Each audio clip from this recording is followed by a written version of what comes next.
ប្រពន្ធខ្ញុំគ្រាន់តែប្រាប់ដំណឹងល្អថានាងមានផ្ទៃពោះប្តីរបស់នាងប៉ះពោះនាងដោយកាំបិតដោយសារតែប្រពន្ធហៅគាត់មកចូលរួមបុណ្យសពម្ដាយក្មេកវិញជាលទ្ធផលការបរិច្ឆេទរបស់គាត់ជាមួយប៉ៃយូកងត្រូវបានរំខានដូច្នេះគាត់គិតថាវាជាប្រពន្ធរបស់គាត់ដែលបានបណ្ដេញប៉ៃយូកងជាទីស្រឡាញ់របស់គាត់គាត់បានបញ្ចេញកំហឹងរបស់គាត់ទាំងអស់ទៅលើប្រពន្ធដែលត្រូវប្តីចាក់ជាង1000ដងដួលនៅមុខភ្នំម្ដាយក្មេកក្រោយពីបរិសុទ្ធជាប្តីបញ្ចេញកំហឹងរួចក៏ងាកក្រោយដើរចេញស្ត្រីមិនដែលស្រមៃទេនាងបានធ្វើការយ៉ាងលំបាកនៅក្នុងគ្រួសារនេះអស់រយៈពេល5ឆ្នាំនៅទីបំផុតគាត់បានបញ្ចប់ដោយសោកនាដកម្មបែបនេះគាត់មិនព្រមមុនពេលគាត់ស្លាប់គាត់បានស្បត់ថាប្រសិនបើមានជីវិតក្រោយគាត់ត្រូវតែស្រឡាញ់ខ្លួនឯងឲ្យបានល្អប្រហែលជាព្រះកំពុងមើលថែស្ត្រីក្រីក្រនេះវិនាទីបន្ទាប់គាត់បានកើតជាថ្មីនៅថ្ងៃដែលម្ដាយក្មេករបស់គាត់មានជំងឺធ្ងន់ធ្ងរភ្លាមនោះគ្រូពេទ្យបានប្រញាប់ប្រញាល់ព្រួយបារម្ភនិងចេញសេចក្តីជូនដំណឹងអំពីជំងឺធ្ងន់ធ្ងរជាបងប្រុសដ៏ល្អបំផុតរបស់ស្វាមីគឺវិជ្ជបណ្ឌិតគាត់ប្រាប់ស្ត្រីនោះដោយអន្ទះសារស្ថានភាពម្ដាយក្មេកកាន់តែអាក្រក់ទៅត្រូវការវះកាត់ជាបន្ទាន់ឲ្យនាងប្រញាប់តាក់ទងប្តីឲ្យមកមន្ទីរពេទ្យដើម្បីចាក់ឈាមមនុស្សស្រីដែលចេះគ្រប់យ៉ាងគឺដូចជីវិតមុនដែរខ្ញុំបានទូរស័ព្ទទៅប្តីរបស់ខ្ញុំភ្លាមៗប៉ុន្តែលើកនេះនាងបានបើកទូរស័ព្ទដោយចេតនាខ្ញុំចង់ឲ្យអ្នករាល់គ្នាមានវត្តមានស្ដាប់ទឹកមុខអាក្រក់របស់ប្តីខ្ញុំដោយសារតែស្ត្រីនោះដឹងថាប្តីរបស់នាងកំពុងទៅជាមួយប៉ៃយូកងដើម្បីពិនិត្យផ្ទៃពោះនៅពេលនេះប្រាកដណាស់បុរសនោះបានឃើញប្រពន្ធហៅមកភ្លាមៗនោះគាត់បានបាត់បង់មុខសត្វលារបស់គាត់ថែមទាំងបានស្ដីបន្ទោសប្រពន្ធរបស់គាត់ថែមទៀតប៉ុន្តែប្រពន្ធខ្ញុំមិនខ្វល់ពីឈិនសៅទេខ្ញុំគ្រាន់តែនិយាយថាស្ថានភាពម្ដាយក្មេកខ្ញុំមិនល្អទេ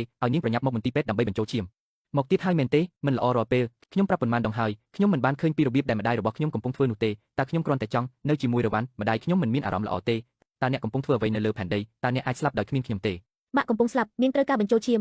អញ្ចឹងអ្នកទៅរកគ្រូពេទ្យមិនបានទូរស័ព្ទមកខ្ញុំអាចព្យាបាលជំងឺបានមែនទេពង្រីកជីវិតរបស់អ្នកខ្ញុំបានប្រាប់ថាថ្ងៃនេះខ្ញុំមានអ្វីដែលត្រូវធ្វើកុំរំខានខ្ញុំទៀតប៉ៃយូកងគឺជាមនុស្សពុតបន្ទាប់ពីបានរឿងនេះបានណែនាំបុរសឲ្យទៅទីនោះបន្ទាប់មកគាត់និយាយទាំងក្រៀមក្រំកុំបារម្ភអំពីជីវិតឬសេចក្តីស្លាប់របស់អ្នកនាងនឹងមិនរំខានជីវិតរបស់គាត់ទៀតទេនៅថ្ងៃអនាគតរឿងនេះបុរសនោះស្រាប់តែភ័យគាត់ក៏ស្រែកដាក់ទូរស័ព្ទភ្លាមប្រពន្ធឲ្យកុំល្ងងហើយបានព្រមានគាត់ម្ដងទៀតភ្លាមនៅថ្ងៃនេះនឹងលែងលះគាត់សម្ដីគ្មានបេះដូងរបស់បុរសម្នាក់នេះធ្វើឲ្យគិលានុបដ្ឋាយិកាក្នុងមន្ទីរពេទ្យមនុស្សគ្រប់គ្នាមានអារម្មណ៍ថាខុសនឹងមិនស័ក្តិសមសម្រាប់ស្ត្រីតើនេះជានរណាដំបូងខ្ញុំថាគិលានុបដ្ឋាយិកាមន្ទីរពេទ្យគ្មានការយកចិត្តទុកដាក់ខ្ញុំត្រូវសួរកញ្ញាចាងខ្ញុំលាឈប់ពីការងារនៅក្នុងប្រព័ន្ធការថែទាំពេញម៉ោងគាត់ល្អណាស់ធ្វើជាម្ចាស់ហាងដោយដៃសំបីតែជំងឺធ្ងន់ធ្ងរសំបីតែមិនចង់មើលកញ្ញាចាងកំពុងសម្រាប់ព្យាបាលនៅមន្ទីរពេទ្យវាជាឆ្នាំរវល់តាំងពីពេលនោះមកគាត់ទើបតែមកទីនេះពី3ដងប៉ុណ្ណោះរាល់ពេលដែលខ្ញុំត្រឡប់មកវិញខ្ញុំមើលទៅស្រពេចស្រពើចប់មុខសនោះគឺជាងយិនសត្វចង្រៃនេះសម្រាប់តែបៃតងចុចពណ៌សសំបីតែម្ដាយបង្កើតរបស់គាត់ជាងយិនខ្ញុំសូមជូនពរឲ្យអ្នកមិនមកជីវិតនេះមូលហេតុនៃការស្លាប់របស់ម្ដាយអ្នកសូមឲ្យពន្លឺព្រះច័ន្ទពណ៌របស់អ្នកនៅពីក្រោយអ្នកស្ត្រីចំណាស់នោះត្រូវបានគេរុញចូលក្នុងបន្ទប់សង្គ្រោះបន្ទាន់គ្រូពេទ្យប្រាប់ស្ត្រីនោះឲ្យទៅរកជាប់ភ្នែកស្ដោយខ្លួនឯងប៉ុន្តែពេលនេះជាប់ភ្នែកស្នោះកំពុងសម្រាកនៅមន្ទីរពេទ្យនេះប៉ៃយូកងដែលផ្គប់ចិត្តគាត់ដូចឆ្កែប៉ុន្តែក្នុងជីវិតនេះមនុស្សស្រីក៏បានបោះបង់ការស្វែងរកប្តីដោយខ្លួនឯងដែរដោយសារតែនាងចងចាំយ៉ាងច្បាស់ថាកំពុងស្វែងរកនាងក្នុងជីវិតចុងក្រោយរបស់នាងជាលទ្ធផលនាងត្រូវប្តីវាធ្វើបាបយ៉ាងធ្ងន់ធ្ងរដូច្នេះលើកនេះនាងជ្រើសរើសយុទ្ធសាស្ត្រជំនួសគ្រាន់តែឲ្យប្តីខ្ញុំម្ដងហើយម្ដងទៀតតតែប្តីខឹងបញ្ជីខ្មៅរបស់នាងស្ថានភាពរបស់អ្នកជំងឺគឺធ្ងន់ធ្ងរបានជូនដំណឹងគាត់នៅតែមិនលើកទូរស័ព្ទគាត់បានរារាំងខ្ញុំមិនក៏មានមនុស្សបែបនេះជាកំហុសរបស់ខ្ញុំទាំងអស់ខ្ញុំធ្លាប់ហៅគាត់ជាញឹកញាប់គាត់ឃើញខ្ញុំរំខានឥឡូវនេះគ្រាន់តែឃើញគឺជាលេខទូរស័ព្ទរបស់ខ្ញុំគាត់នឹងមិនលើកទេគ្មានអ្វីដែលខ្ញុំអាចធ្វើបានទេនេះតើខ្ញុំអាចបន្ទោសអ្នកដោយរបៀបណាបើគាត់ត្រូវស្ដីបន្ទោសគាត់ត្រូវតែបន្ទោសខ្លួនឯងតើអ្នកសុខសប្បាយជាតិចចំពោះម្ដាយក្មេករបស់អ្នកវាមិនមែនជាកំហុសរបស់អ្នកតតែសោះហើយវិជ្ជបណ្ឌិតដែលជាមិត្តល្អរបស់ចៅចុកភ្នែកសពោពេញដោយកំហឹងខ្ញុំបានទូរស័ព្ទទៅគាត់ផ្ទាល់ដោយប្រើលេខទូរស័ព្ទមន្ទីរពេទ្យឲ្យព្រមានចៅចុកភ្នែកសដោយខ្លួនឯងម្ដាយរបស់គាត់មានជំងឺធ្ងន់ធ្ងរហើយត្រូវការបញ្ចូលឈាមជាបន្ទាន់អ្នកណាដឹងថាចៅចុកភ្នែកសនិយាយអ្វីគ្រូពេទ្យខឹងស្ទើរស្លាប់នៅនឹងកន្លែងខ្ញុំកំពុងលេបថ្នាំជាមួយរវ៉ាន់តើអ្នកអាចឈប់ធ្វើតាមខ្ញុំបានទេចាំងយ៉ាវកំពុងរញ៉េញ៉ៃជាមួយគ្នាចាំងយ៉ាវធ្វើសកម្មភាពជារៀងរាល់ថ្ងៃគ្រាន់តែបង្ហាញវាដល់ខ្ញុំហើយអ្វីបានជាអ្នកបង្កបញ្ហាជាមួយនាងដឹងទេថារវ៉ាន់មានផ្ទៃពោះលើកនេះនាងត្រឡប់ទៅប្រទេសចិនវិញខ្ញុំត្រូវតែចាប់នាងខ្ញុំមិនខ្វល់ទេតើអ្នកកំពុងធ្វើអ្វីឥឡូវនេះម្ដាយរបស់អ្នកស្ថិតក្នុងស្ថានភាពអាក្រក់ណាស់ប្រញាប់ទៅមន្ទីរពេទ្យលីនខាងតើអ្នកជាប្អូនរបស់ខ្ញុំទេអ្នករហូតមកដល់ពេលនេះពួកគេទាំងអស់បានជួយចាំងយ៉ាវដើម្បីបញ្ឆោតខ្ញុំដឹងអ្នកទាំងពីរជាមិត្តរួមថ្នាក់អ្នកពេញចិត្តចាំងយ៉ាវប៉ុន្តែខ្ញុំមិនចង់ចំណាយពេលពេញមួយជីវិតរបស់ខ្ញុំទេជាមួយនារីដែលខ្ញុំមិនស្រឡាញ់ជាមួយគ្នាខ្ញុំនឹកវាកាលពី5ឆ្នាំមុនទន់ភ្លន់ម្ដងលើកនេះខ្ញុំមិនចង់នឹកឃើញវាទៀតទេខ្ញុំមិនបានយល់ព្រមខ្ញុំនឹងជួយរវ៉ាន់ទទួលថ្នាំប៉ុណ្ណឹងចុះតើអ្នកនៅមន្ទីរពេទ្យនៅណាអាឡូបណ្ឌិតលីនអ្នកជំងឺហាក់ដូចជាស្លាប់ឆាប់ឡើងគាត់ស្ថិតនៅក្នុងមន្ទីរពេទ្យទៅរកគាត់ឲ្យលឿន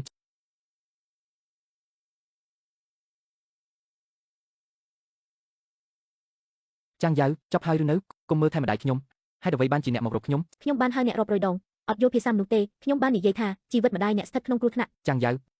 ប្រសិនបើអ្នកយកជំងឺម្ដាយខ្ញុំមកនិយាយលេងសើចនោះខ្ញុំនឹងឆ្លើយចំពោះអ្នកម្ដាយរបស់អ្នកកំពុងដេកនៅគ្រែសង្គ្រោះបន្ទាន់រងចាំអ្នកទៅជួយជាលទ្ធផលអ្នកនៅទីនេះដើម្បីកំដរពន្លឺព្រះច័ន្ទរបស់អ្នកតើមានកូនប្រុសណាប្រព្រឹត្តដូចអ្នកទេវាអាក្រក់ជាងជ្រូកនិងឆ្កែទៅទៀតចាំងយ៉ាវតើអ្នកអាចវាយប្រហារជាងយិនយ៉ាងដូចម្ដេចខ្ញុំមិនត្រឹមតែវាយគាត់ទេខ្ញុំក៏នឹងវាយអ្នកដែរអ្នកឈួតហើយតើអ្នកដឹងទេថារវ៉ាន់មានផ្ទៃពោះប្រសិនបើរវ៉ាន់មានគុណសម្បត្តិ3និងគុណវិបត្តិ2ខ្ញុំនឹងមិនអនុញ្ញាតឲ្យអ្នកញ៉ាំវាទេចេញទៅតោះទៅជាងយិនមិនទៅជួយម៉ាក់អ្នកចាំតែស្ដាយក្រោយ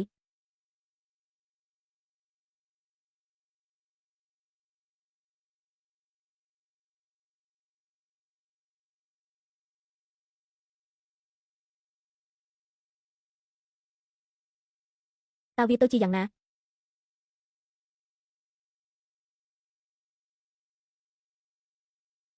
ជាងយិនបានបិទលេខទូរស័ព្ទរបស់ខ្ញុំសូមជូនដំណឹងឲ្យគាត់មកទីនេះតើមានអ្វីខុសជាងយិនម្ដាយរបស់អ្នកបានទទួលមរណភាពត្រឡប់មកតាមចាំងយ៉ាវសូមថែរក្សាកិច្ចការបុណ្យសពមិនមែនលីងខាង តើអ្នកមកពីណា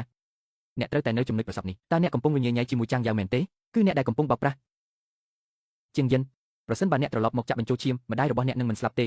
អ្នកសម្រាប់ស្ត្រីដល់ម្ដាយបង្កើតរបស់មនុស្សម្នាក់ពួកគេថែមទាំងអាចប្រថុយនឹងការស្លាប់តើអ្នកនៅតែជាមនុស្សទេលីនខាងមិនដែលធ្វើបាបខ្ញុំទេធ្លាប់ខឹងខ្លាំងណាស់វាមិនអាចជាការពិតមែនទេ តើមានអ្វីខុស លីនខាងបាននិយាយថាម្ដាយរបស់ខ្ញុំបានទទួលមរណភាពហើយ តើវាអាចទៅរួចយ៉ាងដូចម្ដេចមីងទើបតែកើតជំងឺបេះដូងវាមិនធ្ងន់ធ្ងរនោះទេ វាត្រូវតែជាចាំងយ៉ាវតែស្ត្រីនេះកំពុងធ្វើអ្វីវាពិតជាធ្វើឲ្យលីនខាងនិយាយផងដែរជាងយិនតើអ្នកគួរតែជឿនារីម្នាក់ដែលបោះបង់អ្នកកាលនោះ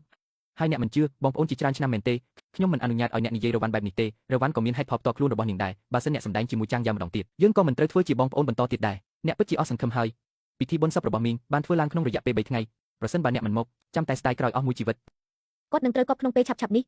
ជាងយិននេះហេតុអ្វីបានជាមិនទាន់មកទីនេះ ម្ដាយគាត់បានស្លាប់ហើយគាត់មិនខ្វល់ពីវាទេប្រសិនបើវាមិនមែនសម្រាប់យ៉ាវទោះមានជីស្លាប់ក៏គ្មាននរណាខ្វល់ពីគាត់ដែរជាងយិននេះមនុស្សមានចិត្តជាសត្វខ្ញុំបានប្រាប់គាត់ខ្ញុំនឹងហៅគាត់ម្ដងទៀតតើអ្នកកំពុងធ្វើអ្វីអ្នកណាអនុញ្ញាតឲ្យរៀបចំពិធីបុណ្យសពម្ដាយខ្ញុំនៅមន្ទីរពេទ្យរស់នៅបានល្អណាស់គឺនាងចាំងយ៉ាវតើមានអ្វីកើតឡើងអ្នកនៅតែរឹងរូសមីងបានស្លាប់ទៅហើយអ្នកមិនស្ដាប់ចាំងយ៉ាវទេហើយក៏មិនស្ដាប់ខ្ញុំដែរឬមួយអ្នកចង់ឲ្យសាកសពមីងក្រោកឡើងវិញមកប្រាប់អ្នកឈួតហើយថ្ងៃនេះជាបុណ្យសពមីងរបស់ខ្ញុំអ្នកយកស្ត្រីនេះមកជាមួយអ្នកមកទីនេះស្លៀកពាក់បែបនេះតើអ្នកឈួតឬខ្ញុំឈួតពិធីបុណ្យសពអ្វីចាំងយ៉ាវកំពុងតែបោកប្រាស់អ្នកក៏កំពុងបោកប្រាស់ដែរមែនទេយល់ព្រមមានពិធីបុណ្យសពខ្ញុំអនុញ្ញាតឲ្យអ្នកធ្វើវាម៉ាក់ចាំងយ៉ាវគឺជាតារាពូកែសម្ដែងធ្វើរឿងភាគមែនទេឯងនេះជ្រុលហើយមិនក៏មីងមានកូនប្រុសដូចជាអ្នកកុំនិយាយថាខ្ញុំស្គាល់អ្នកម្ដងទៀតពិធីបុណ្យសពរបស់មីងយើងនឹងធ្វើវាដោយខ្លួនឯង អ្នកនាងចាំងយ៉ាវអ្នករកឃើញមនុស្សច្រើនណាស់ដើម្បីសម្ដែងវាមិនមែនគ្រាន់តែនាំខ្ញុំទៅឆ្ងាយឬខ្ញុំនឹងចាក់ចេញ តែបៃតងស្លាប់ទៅរវ៉ាន់ហ៊ានប៉ះរវ៉ាន់ខ្ញុំនឹងប្រយុទ្ធជាមួយអ្នក នេះគឺជាសម្បត្តិទទួលមរណភាពអ្នកឃើញច្បាស់ទេ